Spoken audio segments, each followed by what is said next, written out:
Hi all, welcome back to my channel. നമ്മുടെ വീഡിയോയിലേക്ക് എല്ലാവർക്കും സ്വാഗതം. ഇന്നത്തെ നമ്മുടെ റെസിപ്പി അടിപൊളി ടേസ്റ്റി ആയിട്ടുള്ള ഒരു ബീഫ് അരളയുടെ റെസിപ്പിയാണ്. ചപ്പാത്തിക്കും പൊറാട്ടയ്ക്കും നെയ്സ്പത്രിക്കും ഒക്കെ കൂടെ കഴിക്കാൻ പറ്റിയ ഒരു അടിപൊളി ടേസ്റ്റി ആയിട്ടുള്ളൊരു ബീഫ് അരളയുടെ റെസിപ്പിയാണ് ഇത്. നമ്മുടെ ചാനൽ ആരെങ്കിലും സബ്സ്ക്രൈബ് ചെയ്യാതെ കാണുന്നുണ്ടെങ്കിൽ പ്ലീസ് ഒന്ന് സബ്സ്ക്രൈബ് ചെയ്ത് സപ്പോർട്ട് ചെയ്യുക. തൊട്ടടുത്ത് കാണുന്ന ബെല്ലൈക്കണിലെ ഓൾ എന്ന ഓപ്ഷൻ കൂടി പ്രസ് ചെയ്യുക. എന്നാലേ ഞാൻ ഇടുന്ന എല്ലാ വീഡിയോസിൻ്റെയും നോട്ടിഫിക്കേഷൻ നിങ്ങൾക്ക് ലഭിക്കുകയുള്ളൂ. എന്നാൽ നമുക്ക് ഈ അടിപൊളി ടേസ്റ്റി ആയിട്ടുള്ള ബീഫ് അരള എങ്ങനെയാണ് തയ്യാറാക്കുന്നതെന്ന് പെട്ടെന്ന് കണ്ടിട്ട് വരാം. 3/4 കിലോ ബീഫ് ചെറിയ പീസുകളാക്കി കട്ട് ചെയ്തെടുത്ത് കഴുകി വൃത്തിയാക്കി എടുത്തിട്ടുണ്ട്. ഇനി ഇതിലേക്ക് ഒരു സവാള കട്ട് ചെയ്തതും 1/2 കപ്പ് ചെറിയുള്ളി കട്ട് ചെയ്തതും ആവശ്യത്തിന് ഉപ്പും 1/2 ടീസ്പൂൺ മഞ്ഞൾപ്പൊടിയും കൂടെ ചേർത്തു. ഇനി ഇതിലേക്ക് കുറച്ച് കറിവേപ്പിലയും കൂടി ചേർത്ത് കൊടുത്ത് നല്ലതുപോലെ ഒന്ന് മിക്സ് ചെയ്തെടുക്കുക. എന്നിട്ട് നല്ലതുപോലെ ഒന്ന് കൈവച്ച് തന്നെ കുഴച്ചെടുക്കുക കേട്ടോ. ബീഫെല്ലാം നല്ലതുപോലെ കുഴച്ചെടുത്തിട്ടുണ്ട്. ഇനി ഇതൊരു കുക്കറിലേക്ക് മാറ്റി കൊടുത്ത് നല്ലതുപോലെ ഒന്ന് വേവിച്ചെടുക്കണം. ഞാനിവിടെ ഒരു 4-5 വിസിലടുപ്പിച്ചെടുക്കുന്നുണ്ട് കേട്ടോ. നിങ്ങളുടെ ബീഫിൻ്റെ വേവിനനുസരിച്ചൊന്ന് വിസിലടുപ്പിച്ചെടുക്കുക. ഇനി ഇതിലേക്ക് ഒരു 1/4 കപ്പ് വെള്ളം കൂടെ ഒഴിച്ച് കൊടുത്തൊന്ന് വേവിച്ചെടുക്കുക. ഇതിലേക്ക് ആവശ്യമായ കുറച്ച് മസാലപ്പൊടികളൊന്ന് വറുത്തെടുക്കണം. അതിനുവേണ്ടി ഒരു പാനിലേക്ക് 1.5 ടീസ്പൂൺ കുരുമുളക്, 1/2 ടീസ്പൂൺ വലിയ ജീരകം കൂടെ ചേർത്ത് കൊടുത്ത് ഒന്ന് വറുത്തെടുക്കുക.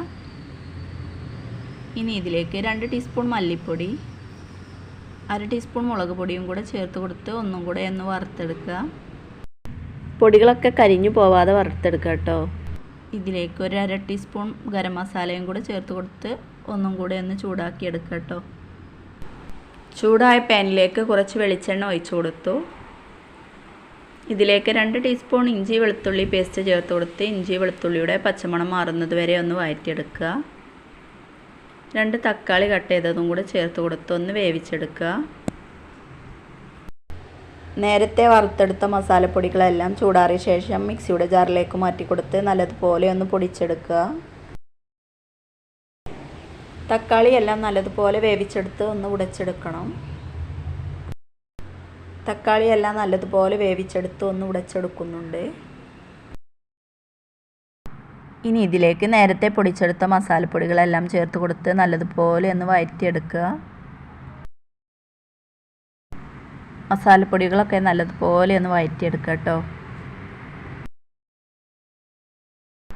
മസാലപ്പൊടികളൊക്കെ നല്ലതുപോലെ വഴറ്റിയെടുത്തതിന് ശേഷം ഇതിലേക്ക് നേരത്തെ വേവിച്ചെടുത്ത ബീഫും കൂടെ ചേർത്ത് കൊടുത്ത് നല്ലതുപോലെ ഒന്ന് മിക്സ് ചെയ്തെടുത്ത് നല്ലതുപോലെ ഒന്ന് തിളപ്പിച്ചെടുക്കുക കേട്ടോ.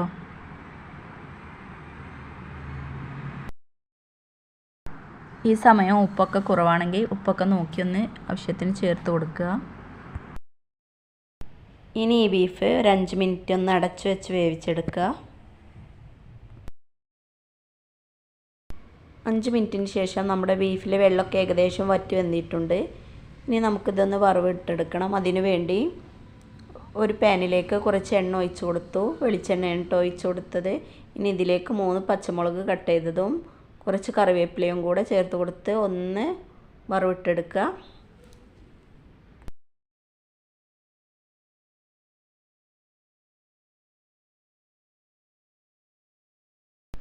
ഇനി ഈ വറവിട്ടെടുത്തത് നമ്മുടെ ബീഫിലേക്ക് ഒന്ന് ഒഴിച്ച് കൊടുത്ത് നല്ലതുപോലെ ഒന്ന് മിക്സ് ചെയ്തെടുക്കുക കേട്ടോ. അങ്ങനെ നമ്മുടെ ബീഫ് അരള ഇവിടെ റെഡിയായി വന്നിട്ടുണ്ട്. ഇതൊരു നല്ല ടേസ്റ്റുള്ള ബീഫ് അരളയാണ്. ഇതുപോലെ ട്രൈ ചെയ്ത് നോക്കാത്തവരാണെങ്കിൽ ഇതുപോലെ ഒന്ന് ട്രൈ ചെയ്ത് നോക്കുക. ഈ വീഡിയോ ഇഷ്ടപ്പെട്ടെങ്കിൽ ലൈക്ക് ചെയ്യുക, ഷെയർ ചെയ്യുക, സബ്സ്ക്രൈബ് ചെയ്യുക. ഇതുവരെ നമ്മുടെ ചാനൽ ആരെങ്കിലും സബ്സ്ക്രൈബ് ചെയ്യാതെ കാണുന്നുണ്ടെങ്കിൽ ഒന്ന് സബ്സ്ക്രൈബ് ചെയ്ത് സപ്പോർട്ട് ചെയ്യുക.